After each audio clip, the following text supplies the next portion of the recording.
What is the legacy of the Dutch West India Company today? Have you ever wondered how a company from the 17th century still shapes our world today? The Dutch West India Company, established in 1621, has a legacy that continues to influence the Benelux region. This chartered company was granted monopoly rights over trade and colonization in the Americas, West Africa, and parts of the Atlantic. Its impact on the economic, cultural, and political landscape of the Netherlands and its neighbors is profound. Economically, the Dutch West India Company played a key role in establishing the Dutch Republic as a major global trading power during the 17th century. It facilitated the flow of goods like beaver pelts, precious metals, and tropical products into Europe. This influx of trade contributed to the prosperity of cities such as Amsterdam. As a result, the Benelux region transformed into a vibrant hub for international trade and finance, a status that continues today. Culturally, the trade networks of the Dutch West India Company brought various influences to the Benelux area.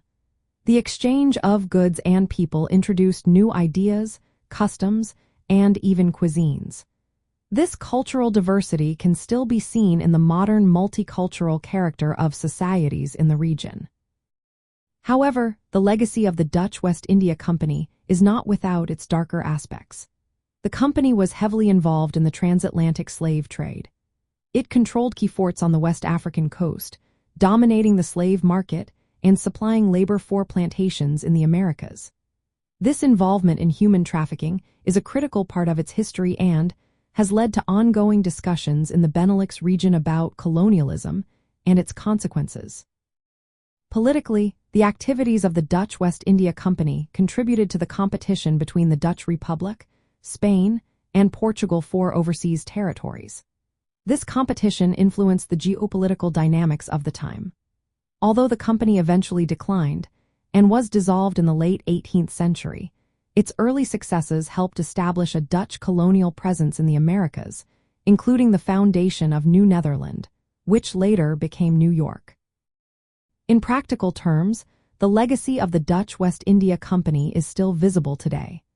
The importance of maritime trade and port cities in the Benelux region can be traced back to the historical networks and infrastructure laid down during the company's operation.